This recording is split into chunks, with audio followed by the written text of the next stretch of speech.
ஏங்க அவர் வெளியில் வந்து பொது வெளியில் வந்து பார்த்தா தாங்க தெரியும். பொது வெளியிலே வரல. 72 நாள் கழித்து தான் ஒரு சம்பவம் நடந்து போச்சு.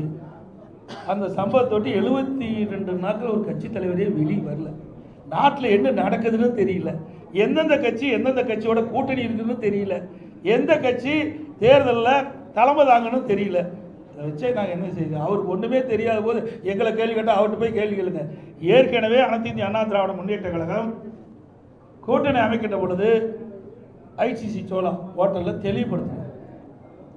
மரியாதைக்குரிய மாண்புமிகு உள்துறை அமைச்சர் திரு அமித்ஷா அவர்கள், நானும் எங்களுடைய மூத்த நிர்வாகிகள் எல்லாம் கலந்து கொண்டு முதல் பேட்டியிலே சொன்னார், அனைத்து இந்திய அண்ணா திராவிட முன்னேற்ற கழகம் தேசிய ஜனநாயக கூட்டணி இரண்டும் இணைந்து புதிய கூட்டணி அமைச்சிருக்குது.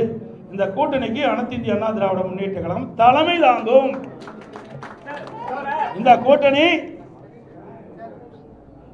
தேர்தலில் வெற்றி பெற்று ஆட்சி அமைக்கும். அதிமுக ஆட்சி அமைக்கும்.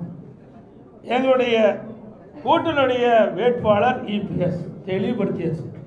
முதலமைச்சர் வேட்பாளர் இபிஎஸ்னு.